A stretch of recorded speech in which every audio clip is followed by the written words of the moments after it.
আমি জানিব পাৰিছোঁ যে নিৰ্বাচন আচৰণ বিধিৰ সময় পাৰ হোৱাৰ লগে লগে বিটিআৰৰ যিমানসমূহ বড়ো মাধ্যমৰ বিদ্যালয় আছে অপ্ৰাদেশিকৃত বিদ্যালয় সেই বিদ্যালয়সমূহ প্ৰাদেশিকৰণ কৰা হ'ব আৰু বিটিআৰ চুক্তিৰ 6.3 দফা অনুসৰি এই প্ৰাদেশিকৰণৰ কাম কৰিবলৈ অসম চৰকাৰ আগবাঢ়িছে।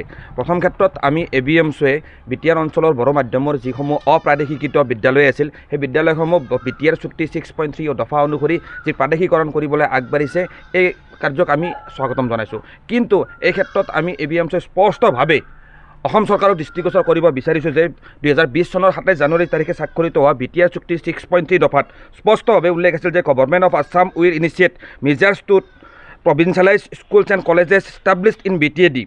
অৰ্থাৎ বিটিআৰ চুক্তিৰ 6.3 দফাত স্পষ্টভাৱে উল্লেখ কৰা আছে যে BTAD অঞ্চলৰ যিসমূহ অপ্ৰাদেশিকৃত বিদ্যালয় আছে সেয়া যি মাধ্যমৰে নহওক কিয় প্ৰতিখন বিদ্যালয় আৰু মহাবিদ্যালয় প্ৰাদেশিকৰণৰ ব্যৱস্থা কৰা হ'ব।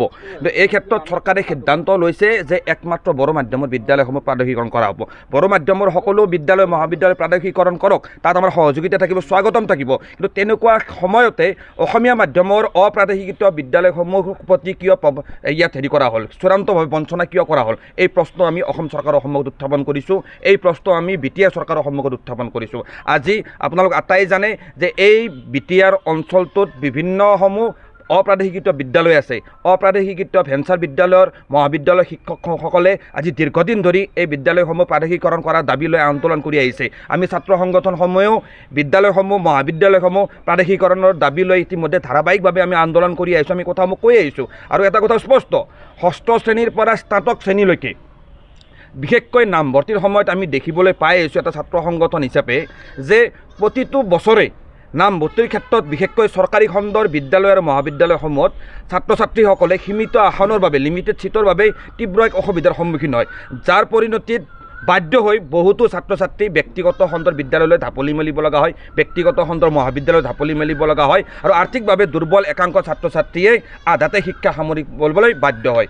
আজিৰ তাৰিখত যিসকল শিক্ষকে ভেঞ্চাৰ বিদ্যালয় মহাবিদ্যালয়ৰ জৰিয়তে এই বৃহত্তৰ অঞ্চলৰ ছাত্ৰ ছাত্ৰীসকলক পাঠদান কৰি আছে, শিক্ষা প্ৰদান কৰি আছে, আজিৰ তাৰিখত যদি ভেঞ্চাৰ বিদ্যালয় মহাবিদ্যালয়সমূহ বন্ধ কৰি দিয়া হয়, বিশেষকৈ অসমীয়া মাধ্যমৰ ভেঞ্চাৰ বিদ্যালয় আৰু মহাবিদ্যালয়সমূহ যদি বন্ধ কৰি দিয়া হয়, তেনেহ'লে চৰকাৰে সেই ছাত্ৰ ছাত্ৰীসমূহৰ যিটো লোড সেই লোডটো ল'ব পাৰিবনে? সেই প্ৰশ্ন আজি আমি উত্থাপন কৰিছোঁ। মূলতঃ কোৱালিটি এডুকেশ্যনৰ কথা কৈ থকা প্ৰমোদ বড়ো ডাঙৰীয়াই, BTCত নলেজ ফেষ্টিভেল পতা প্ৰমোদ বড়ো ডাঙৰীয়াই আজিৰ তাৰিখত বিটিআৰ চুক্তিৰ 6.3 দফা অনুসৰি অসমীয়া মাধ্যমক সম্পূৰ্ণভাৱে বঞ্চনা কৰি একমাত্ৰ বড়ো মাধ্যমক প্ৰভিঞ্চিয়েলাইজ কৰিবলৈ যি সিদ্ধান্ত গ্ৰহণ কৰিছে বা অসম চৰকাৰে যি সিদ্ধান্ত গ্ৰহণ কৰিছে এই সিদ্ধান্তত আমাৰ বিৰোধিতা আছে। বড়ো মাধ্যমৰ বিদ্যালয় মহাবিদ্যালয় প্ৰাদেশিকৰণ কৰক, তাত আমাৰ ৱেলকাম থাকিব। কিন্তু তাৰ সমান্তৰালভাৱে এই BTC অঞ্চলৰ এই বিটিআৰ অঞ্চলৰ প্ৰতিখন অসমীয়া মাধ্যমৰ বিদ্যালয় আৰু মহাবিদ্যালয় প্ৰাদেশিকৰণৰ ব্যৱস্থা কৰিব লাগিব।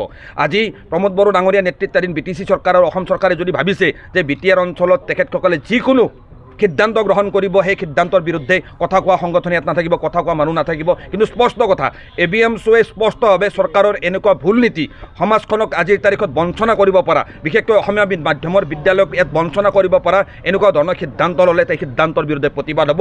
আমি ABMCয়ে স্পষ্টকৈ কৈছোঁ, চৰকাৰে বড়ো মাধ্যমৰ সমান্তৰালভাৱে অসমীয়া মাধ্যমৰ বিদ্যালয় আৰু মহাবিদ্যালয়সমূহ বিটিআৰ চুক্তিৰ 6.3 দফা অনুসৰি শীঘ্ৰে প্ৰাদেশিকৰণৰ ব্যৱস্থা কৰক। ABMCয়ে স্পষ্টভাৱে দাবী জনাইছোঁ। অন্যথা ABMCয়ে আগন্তুক দিনত ৰাজপথত এই অঞ্চলৰ বিভিন্ন দল সংগঠনৰ সহযোগত, ৰাইজৰ সহযোগত অসমীয়া মাধ্যমৰ বিদ্যালয়সমূহ প্ৰাদেশিকৰণৰ দাবী লৈ আমি আন্দোলন আগবঢ়াই লৈ যাম।